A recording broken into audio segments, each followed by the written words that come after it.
You've probably heard me say this multiple times, that sales has evolved. It's changed. And we're in a world of AI right now. If we continue to do the same thing that we've done 10, 15, 20 years ago, we're going to be stuck and we won't progress. This is why we got to try new things. Today, Peter and Tom and I are going to discuss their latest book, and it is absolutely remarkable. And the concept, I promise you, is definitely going to help you improve your sales and focus on the right people that you should be going after that can help you make the most money. Check it out. Hey, everyone. Welcome to another great episode of the Sales Evangelist Podcast. I'm your host, Donald C. Kelly, the Sales Evangelist, and I'm so excited for another great episode. I'm so excited to be here with you today. On this episode, I have Tom and I have a good friend, Peter. They're co-authors of the latest book. It's called Graphic Sales, How to Build a Prospecting Playbook. And they actually use graphics and illustration and then go into the principles of how you can apply this. The stories that they share are fun and exciting, but the principle ties no matter what industry you're in when it comes towards building a sales playbook. We have to make sure we go for the right people. I've made a mistake fair amount of time where I've gone for the wrong individual or some shiny object and I ran for that. And I've alienated or forgot about the core people that we need to work with. So in this episode, we're going to be tackling that, and I would love the opportunity for you to connect with Tom and Peter. Check out their book as well. As we dive in, we talk about a story about changing and how sometimes it's requisite for us to abandon old ways, even though they worked back then, but to try new things based on data. Check it out. Tom, Peter, welcome to the show. It's excited to have you guys here. Thank you. Well, there's this. I remember distinct, like very specific. When I first were in sales and started working, it was like you just got to dump as much information as you can. I remember our emails were so long; it was like mini books. And I remember Mike. He was a sales rep that worked with us, came into our company, and he was cranking out calls left and right and emails, and his numbers were the best. And the management praised him. 2 weeks later, Mike was fired because Mike was just not leaving voicemail and sending out the same blah email, and he was gaming the system. And it was the numbers that they liked at first. And so when the idea came for this episode that sales has evolved, it's no longer a numbers game. We've heard that. But in particular, around your book and around your story, it fascinated me. To kick it off, I really want our listeners to hear about that change is for sucker. Can one of you explain that to us? Yeah, that's Changes for Suckers. So it's like the comic we wrote, one of the stories we wrote a while ago, something that hit home, and I still probably have a little bit more emotion than I should have about this being removed for 20 years. But the story came about, so all the stories we write about are true. There's so many, it's one of the reasons we got into writing really the comic books that then evolved into this playbook is there's great life lessons in here, but it's also a reflection of the sales is really kind of wacky. There's a lot of stuff that goes on there. But the Changes for Suckers is kind of a lesson in that people get stuck in their ways and don't really look at change. They're not seeing how the environment's changed. So this happened when my company bought another company, and we kind of evolved into a different, our product set who we're going after, the target account, the ICP really kind of changed because of who we kind of emerged as once we merged with a couple of companies. So I was the senior director of engineering, and I was working very closely with the sales vice president. We came up with a new target account profile, which we called the ICP at the time, saying this is who we should be going after. This is why. This is the business problems these customers have. So here are the product sets that we sell to solve this problem. We had tremendous success about that. But there were a couple of different regions. So the Changes for Suckers is an amalgamation of a couple of different, really two different people in my territory. Then we go back and we had the numbers. We talked about the target account profile. We're saying this is what we're going after. We've shown success at this. We have a close ratio above 60%. When we go after this, here's what we want to say. Here's the presentation. It was really well mapped out. And these two people like, nope, we're not going to do that. We're going to focus. We're going to focus on territories. We're going to focus on verticals because this is the way we've always done it. This is the way I've had success in the past. And like, well, that doesn't make any sense because of what we're selling is different. We can't sell to everybody. We can sell to these people and find success. And it was a level of frustration. And so the other regions, New York, DC, even Buffalo and Toronto, were finding tremendous success with the target account profile. And still, these other two regions were like, nope. It's gonna work, and we just got to have more numbers. And she used to complain. One of the territories, one of the GMs would complain that they didn't have enough people. They went through headcount at it. That the engineers, the sales engineers, were supporting them and driving and finding solutions. And it was extremely frustrating for me going, but you're not going after the right people. You're not looking at the data. We're looking at the success of all of your counterparts. The vice president saying, look at all the success. Why aren't we going this direction? Because it doesn't work in our territory. I'm like, it does, but you haven't tried it. You haven't given it a chance. And it's so there's a lot of lessons that they're like, this is why we really landed on this story, because you've got to understand your marketplace. You got to understand who you're selling to, what your products, and who is it's deemed for, what problems you're solving.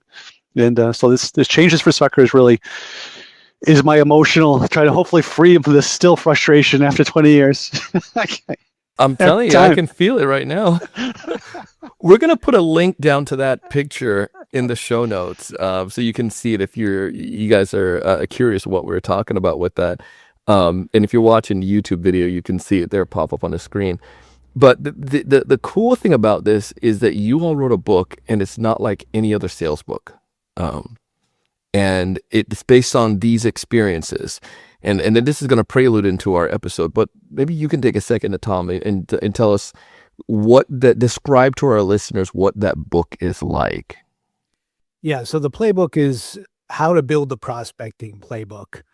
And it's a playbook on how to organize all the information, how to think about the information that your team of outbounders, prospectors need to be effective.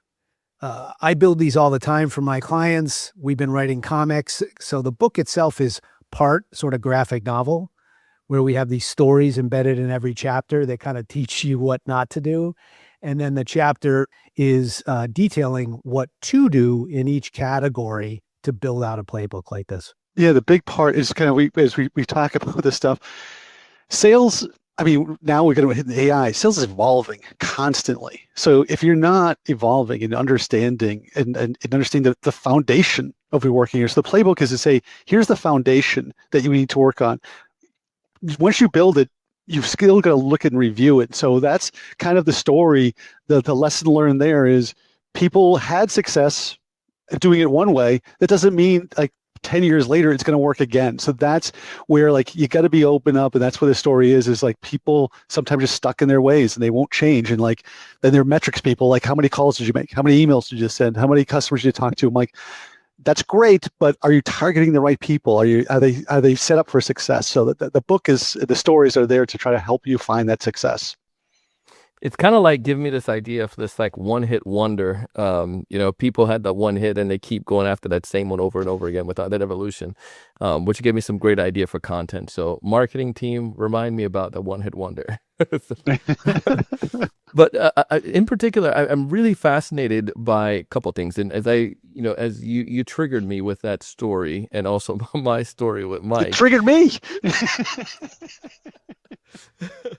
But when it comes to like evolving past these, like, just the numbers is in particular, people still try to do that. And I think it's more amplified the further we go with AI. And here's two reasons. One, because emails aren't working as they used to. So the way that you do it now is get 10 different inboxes and you just blast out as much as you can with each inboxes and domain until you can get to that, 0.5% of each. And that sliver just keeps getting worse, that 1 to 2%. And then the other side is now we can go even faster with AI, where we can dump out way more content and quote unquote personalize in some way. So there's this idea of more, that we're seeing, and it's a numbers game. But leaders we're going to identify three main areas. One, the leaders, what the leaders can do. Two, what the reps can do. And then three, what the leaders and reps can do. So leaders need to prepare their sellers for success. How do we do that specifically with ICP? Can one of you tackle that for me there? Yeah. So what your job as the leader, it's your responsibility to define the attributes of your ideal customer profile. We detail this in our book quite with a real example from Peter's past, but it's pretty straightforward, right? You want to analyze your best customers, and we're looking at the median here, Donald, right? Like, say you've got Google as a customer or Facebook, but nobody else looks like them. You kind of want to dump the outlier. You want to look at those that stay with you the longest, that are the happiest. And unless you're a brand new startup, you're going to have a batch of customers that you can analyze and look for what are the best customers. Then what you're looking to get to are 4 to 6 measurable traits that are going to predict that they're great customers. So it's data driven, right? Analyze that data. What are the attributes? A lot of companies default to vertical size company, but if you really look under the hood, there's probably very specific attributes that are going to tell you why they're good customers, and then build a scoring model, right? Empower your reps with a way to analyze a target account or an account they come across that builds like a target, a strike zone, if you will, and why they fit in there. And then the last thing that I think makes it really easy on a rep is what we call the hell no list. And those are the attributes of like what makes a potential customer a bad one. You might still close it, right? They may close easy even, but if you know that customer is going to be a nightmare long-term, they're going to like custom designed software for them every 6 months. You don't want to get into bed with them. So the hell no list is really a nice thing to give a sales rep, because now they know what not to go after or what not to pursue after a conversation. So it's really those, I think, 4 disciplines that only really a leader can sort of architect that approach.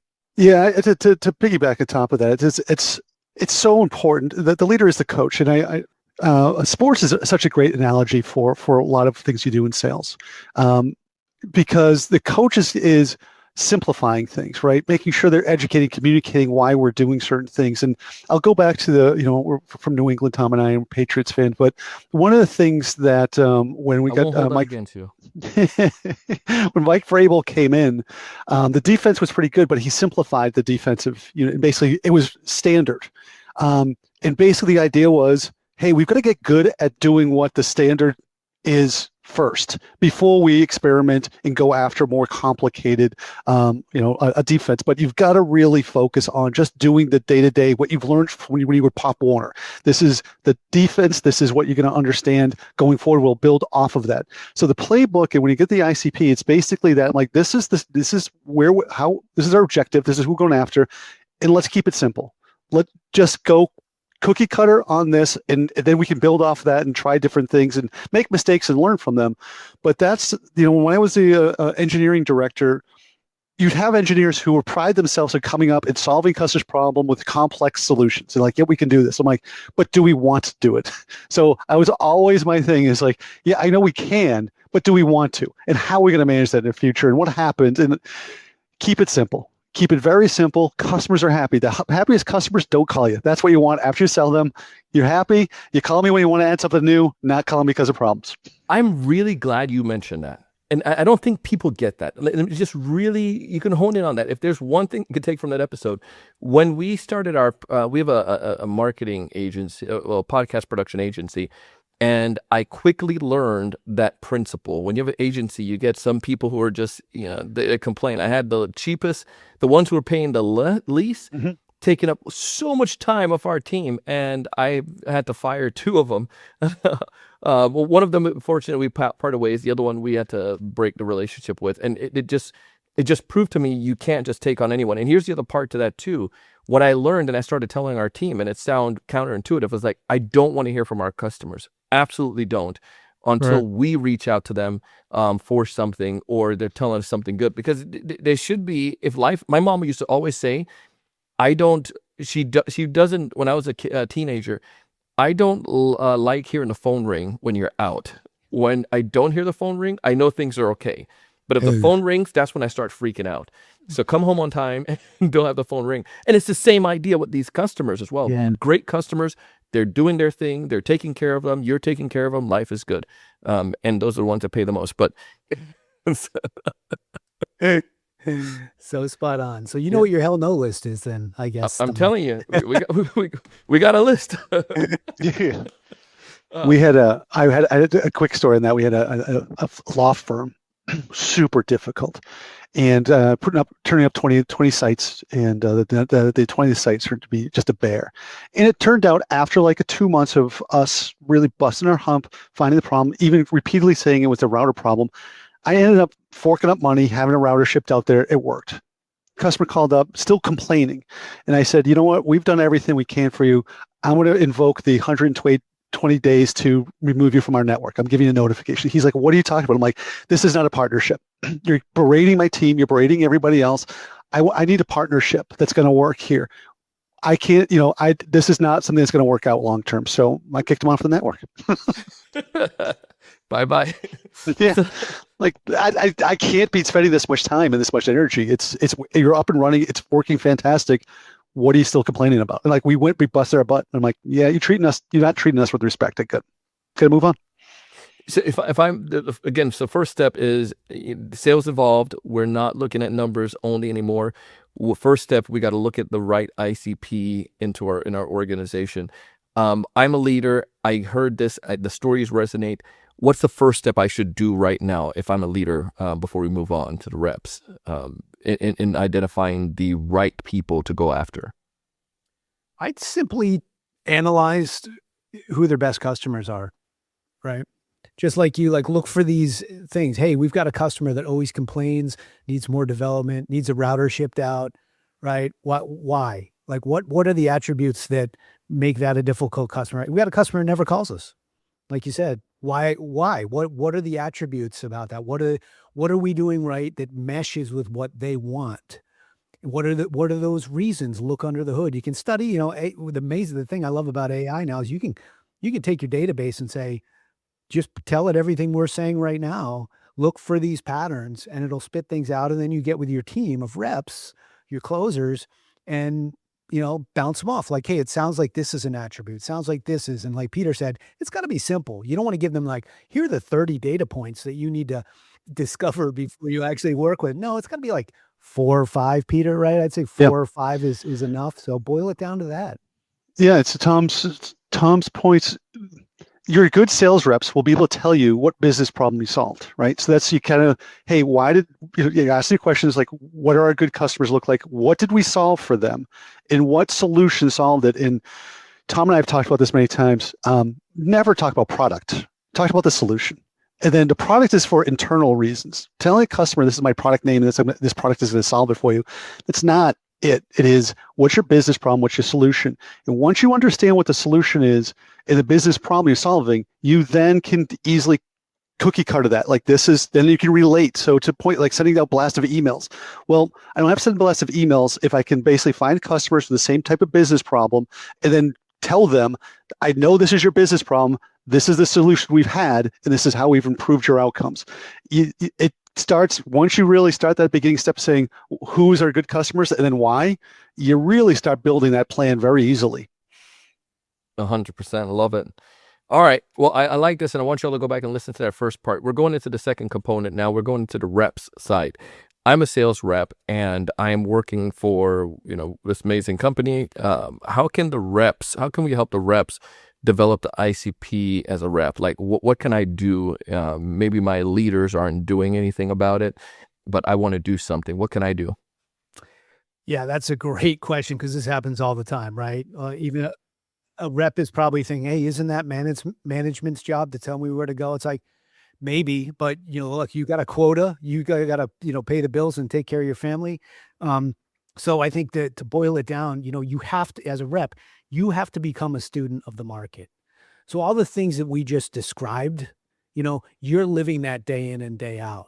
So study what conversations progressed, What were the attributes about that customer that made it progress? What messaging points did I put or test on a cold call or an email that got a response, and why? So think critically about what's working for you, what's not working for you, and then try and just like study it against your target accounts, who you're going after, and build your own ICP.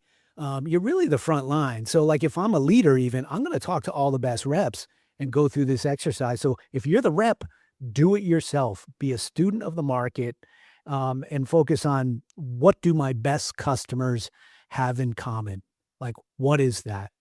Sales is, you can be taught sales. I don't like when people are like, oh, he's a born salesman, he can sell anything. That's he's that's charismatic. That doesn't mean you're going to be a good sales. Sales is you know, if you are focused and you follow the guidance and the guidelines and a playbook or feedback from other people, but learn from your mistakes, be really direct in exactly how you're approaching things. It is a learned behavior. You can learn this stuff. It can be excellent. You don't have to be extroverted. You can be introverted. It is following and understanding and getting that playbook built, getting really understanding, be prescriptive on what you're doing, and then learn from it, right? Did this email work? What didn't work about this? Did his customers, did this resonate with the customer? Did not? Why did not? And learn from that. I always say this is the easiest, hardest job you can have. It's easy because if you build a playbook, you know what you should be doing. It's hard because it's really hard to do that every day and get that rejection every day. But then you'll find success. But it is a very, it is something we try to tell people, and Tom's really good at it. It's like, this is what you need to do. If you do this, you'll be successful. And it's funny how people start doing that. They find success and they think, well, I'm really good. They start going off of it. I'm like, no, go back, still maintain it. Yes. Mm-hmm. That was so me. Why are you guys talking about me like that on my own show? Donald, I on this call. I had a rep once, and we tracked his dials and his conversion rates every month. And I fortunately got to work with this guy for years. He was a BDR, and he'd have like a great month, right? And then all of a sudden the next month was like dog shit. And so we'd get on, and it was just the best reporting at the time. It helped. And I'd say, Tom, like, look, your numbers have just tanked. You're still making 60 dials. You still have the same amount of conversations, but conversion rate is gone. He's like, oh, well, I changed my opening. There you go.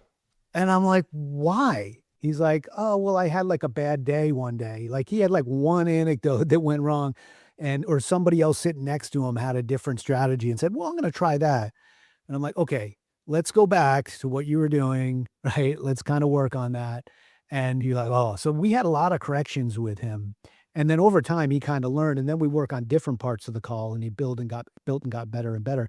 But yeah, a lot of reps are like a bad day, no data behind it. 3 calls went poorly. I got to change everything up. It's like, you gotta hang in there until you get enough data that supports why you should change.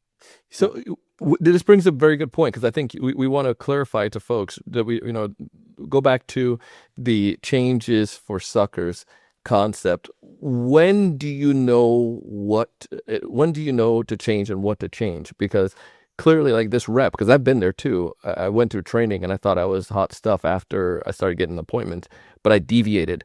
And then we just talked about the idea of being willing to change. Is it change? Can you just clarify on that so that we? I think to Tom's point, if you're a leader and you're doing what's right, but the numbers are dropping, right? Like, okay, what's changed? So you have to listen. So where's beyond salespeople are extremely sensitive, to the winds changing. So if you can, you're superstitious, but you're also salespeople, if they're paying attention, really know when things are happening. Like before the curve, they can sense it. They're the birds telling you that the earthquake's coming. So listening to what's going on onto the field, listening to the customers, looking at your reports and seeing the numbers drop, but you're doing the right thing.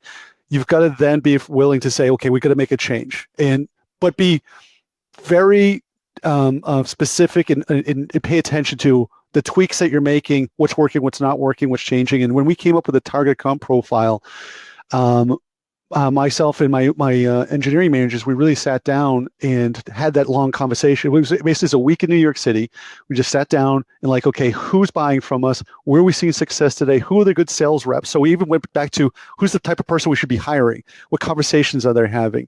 What are we presenting solutions? So it's a really in-depth conversation, but where did we see, when we saw the change was that our customers were just buying bigger bandwidth. They were much bigger needs in that's where we really were successful because the product we had was very simple at a higher level of the bandwidth. And so we found that this niche market really fit us well. And we had a high, like when we were competing against Verizon, we were close to 80% of the deals when they hit this certain target. So I'm like, okay, but it took us a week of really digging into not just like what are the reps saying about this, what are our engineers saying, what are the customers buying from us, why did the customers who bought from us last year not buy from us this year? All of that data comes into play. Yeah, and I think it's tricky on the rep, right? Because there's a level of statistical significance. And so if you're the rep and you're in the trenches, it's like how many attempts do I need? It is a difficult proposition to be in. I don't know about you, Don, but like I've worked with a lot of companies, like new companies, and I'm like, okay, so what kind of cold calling are we doing? And often I'll get from leadership that, oh, cold calling doesn't work in our industry. And I'll be like, oh, what's the data that supports that? And they're like, we made like 3 calls a day for a couple of weeks. Right. And I'm like, would you know what a connection, a conversion rate, right? That kind of response. And they're like, our industry is just different. And in my experience, like I've worked in, I don't know, 40, 50 different industries. I'm not sure I've ever seen industries be that different that a channel doesn't work. But so it's tricky for a rep because you're in the trenches. You do need like a bit of leadership to give a sense of scale. Like, hey, you know what? We make these many dials, we make these many connections, we go to this many trade shows and this many conversations. Like, well, part of leadership's job is to know how to look at the data and to know what good looks like and how many data points we need before we can determine what's not working. So in terms of like the rep doing it, it's a tough place to be in because if you're 24, 28, you just might not know like what variable to change. So I would lean on leadership to like try to help make those decisions if we're going to pivot. That's why with Tom, that example I gave on cold calling, it's like, he was fortunate enough to have like me to just look at the stuff every month and to ask the question and to listen to like, with cold calling, before I listen to full calls, I'll listen to the first 30 seconds of 5 calls for a rep, because that's usually where the first problem is. And I'll immediately know, okay, here's step 1, right? Then I'll listen to the end of the call kind of thing. So I built like a system for that. But if you're 25 and you're new to all this stuff, you don't need to do that. So, this is a leadership problem, I think, on how to help reps know when to make a change. You do have to iterate. And this is where that part comes in with the leader and the sales reps. Go deeper on that, tap on that part there, because you transition right into that smoothly there. Yeah, I would say like, when it comes to ICP or it comes to this activity is that don't think of it as a project. It's a discipline. And Peter led off with this is that, yeah, we wrote a playbook on how to write a playbook, but one of the last chapters is that this is a living, breathing document, right? It's not going to sit on a shelf, and the playbook aspect can live wherever it needs to. It's a discipline. So you have to work with your team and you have to study what happens. And then when you run a test, it's not like everybody tries something different test. It's like, okay, we know we need to grow the market. We've tapped out on that ICP, right? We've only got 1,000 companies there that we can go that hit that sweet spot a year ago. We need to grow into mid-market now. So we think that this other set of companies or industry or something is an opportunity for us. It's like, okay, well, what's our strategy? What's our test plan? How do we apply the same approach to a new market? How do we learn? So it's definitely a discipline, and it's collaborative, I think, between leadership and the reps that have to do the job, right? We create tiger teams with some of my clients where it's like, hey, they have to go to America now. We've been working in Europe for the last 5 years, but right, the reason they hire me is like, hey, we need to grow. How are we going to do that? It's like, okay, we're going to create a tiger team. We're going to take 3 or 4 of your best reps.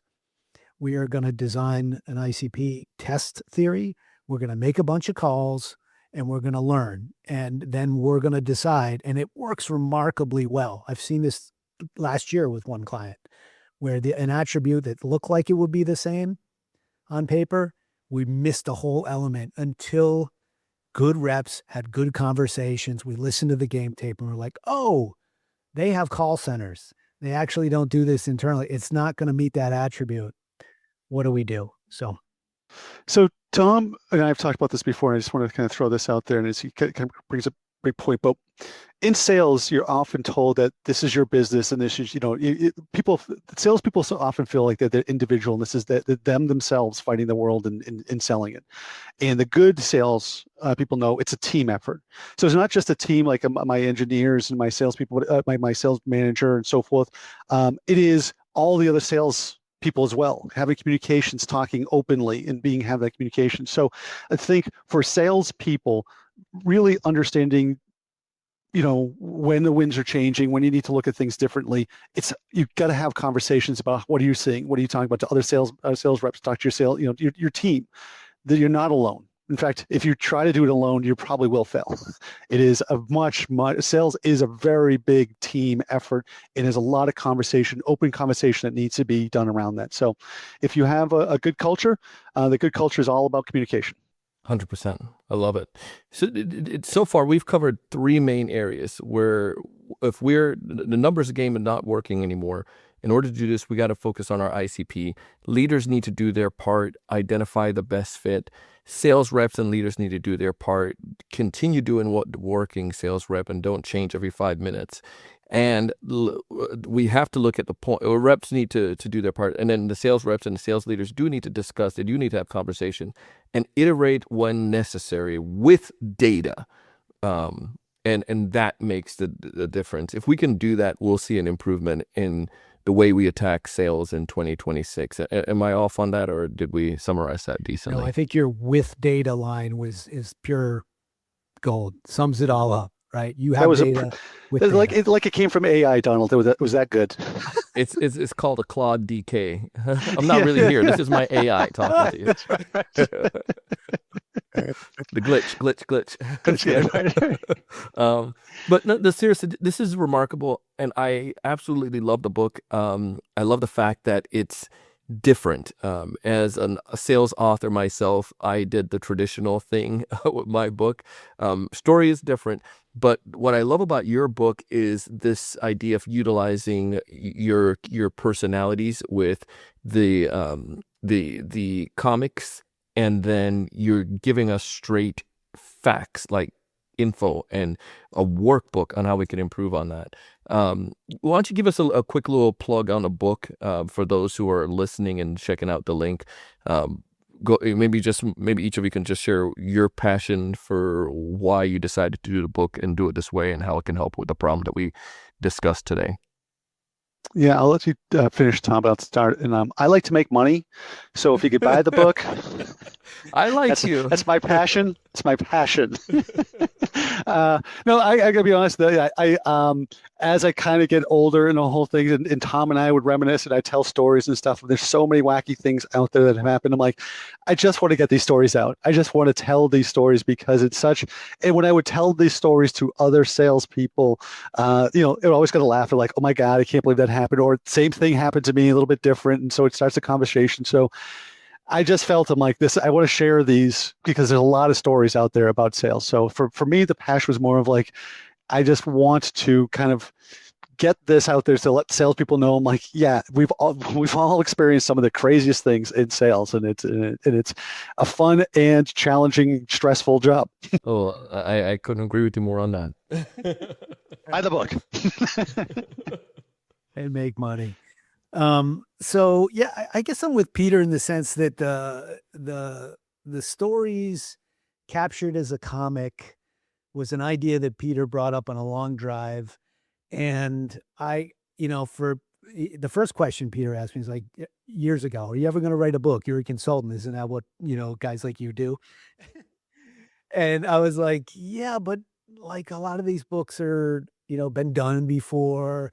How would we do it? And so the idea of the comic came up and I'm like, that's interesting and not boring. And I do want to tip my hat to Eli because we have a comic book illustrator that takes our scripts and draws them by hand. And and we built a relationship. I mean, we've been writing the stories and illustrating them for years, Donald, like, I think 2 years, about one a month or so before we got to the book. And we've gotten to a point with Eli Stone is his name, is that, we will give him a script and let him run with it. And we'll encourage background jokes. So there's like layers of jokes in the background. I encourage anyone that reads our story to not just read the story, but look in the background because we plan a lot of layers of Easter eggs and jokes back there to keep it interesting. So that led to like maybe a book someday. About a year and a half ago, I had been writing playbooks for customers. And I said, you know what? We've got enough stories now that we could take a portion of them, write a couple more, and we could write a playbook on how to write a playbook. This could be our first book, Peter. And he said, let's go for it. And yeah, we spent 6 months to a year, I think, doing that and iterating. And that's where we landed with what we're talking about today. Love it. It's amazing. Well, we have a link down in the show notes and they can get it wherever books are sold, right? Yeah, it's online globally, on Amazon, Barnes & Noble, all the usual online retailers. Yep. Well, listen, check out the book. It's definitely going to help you, and don't be afraid of change and evolve with the times. So appreciate you, Absolutely. Tom, Peter. Thanks for joining us today. Thanks, Thank Tom. you. Appreciate it. Appreciate the time. Let's and before I do that though, where's the best place to get a hold of you guys? We'll get a hold of both, but what if we want to connect with you? Sure. So you can find me on LinkedIn, Tom Stearns, or you can go to my website, stearns.io, and read the first chapter of the book is on there for free too. If you send me an email that says to whom it may concern, I'll probably respond to that. That'd be great. But LinkedIn's always the best. Awesome. Well, I appreciate it. To whom it may concern, appreciate you coming on the show today. Thanks, guys. Appreciate it, Donald. Thank you. Thanks, Tom. That was Tom and Peter. If you haven't connected with them already, please go ahead and connect with them on LinkedIn and check out their book as well. We have it down in the show notes. It's called Graphic Sales. It's a fun book and it's awesome for you to be able to check out. They give you a guide on how you can create your playbook and guide you through that process. No pun intended there. But the piece that I took from this episode is that don't skip over the data. You have to make sure you have the right data. You have to follow the right data because the data is going to help you in your performance. Listen, I want you to thrive. I want you to succeed. But most importantly, I want you to raise your level of thinking. I want you to go out and do big things. See you on the next one.